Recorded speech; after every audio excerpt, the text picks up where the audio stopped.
السلام علیکم۔ السلام علیکم۔ وعلیکم السلام ورحمۃ اللہ۔ جی میری کون بہن؟ ماشاءاللہ پروگرام بہت اچھا ہے، جزاکم اللہ خیر۔ جی میری کون بہن؟ بیٹا میں بھائی سے بول رہی ہوں، مسز خان۔ جی تو بلڈ پریشر کے بارے میں پوچھنا ہے، میرا بلڈ پریشر بہت ہائی رہتا ہے۔ کتنی عمر ہے آپ کی؟ جی 63۔ بلڈ پریشر ہائی رہتا ہے؟ بہت ہائی رہتا ہے۔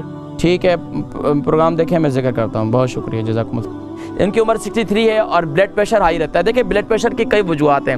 اگر بلڈ پریشر وجوہات کی طرف جاؤں گا تو بہت آگے نکل جاؤں گا، حل کی طرف آتا ہوں۔ بلڈ پریشر کا حل یہی ہے، دارچینی کا اور انجیر کا کعوہ بنائیں۔ دارچینی ڈال دیں اور اس میں جو ہے انجیر ڈال دیں، دو اس کو ابالیں اچھی طریقے سے، یعنی کہ 3 کپ پانی ڈالیں اور 1 کپ پانی رہ جائے، اس کو اچھی طرح ابال کے اب اس سے جو ہے اس میں اس کو پئیں، انشاءاللہ روزی ٹھیک ہو جائے گا۔ اور اسی طریقے سے اگر بلڈ پریشر بہت زیادہ ہائی رہتا ہے تو یہ آیہ مبارکہ آیت نمبر 134 ہے، پارہ نمبر جو ہے 4 سورہ آل عمران، وَالْكَاظِمِينَ الْغَيْظَ وَالْعَافِينَ عَنِ النَّاسِ وَاللَّهُ يُحِبُّ الْمُحْسِنِينَ۔ اگر بلڈ پریشر ہائی رہتا ہے تو یہ دعا پڑھیں۔ اگر بلڈ پریشر لو رہتا ہے تو سجدے میں جا کر کثرت کے ساتھ کم از کم ایک سجدے میں آپ کم سے کم بھی 23 بار یا 33 بار سبحان ربی الاعلیٰ پڑھیں۔ سجدے میں جا کر جب بھی بلڈ پریشر لو ہو تو سجدے میں جا کر سبحان ربی الاعلیٰ پڑھیں 33 بار یا 23 بار، تو انشاءاللہ بلڈ پریشر انشاءاللہ آپ کا نارمل ہو جائے گا۔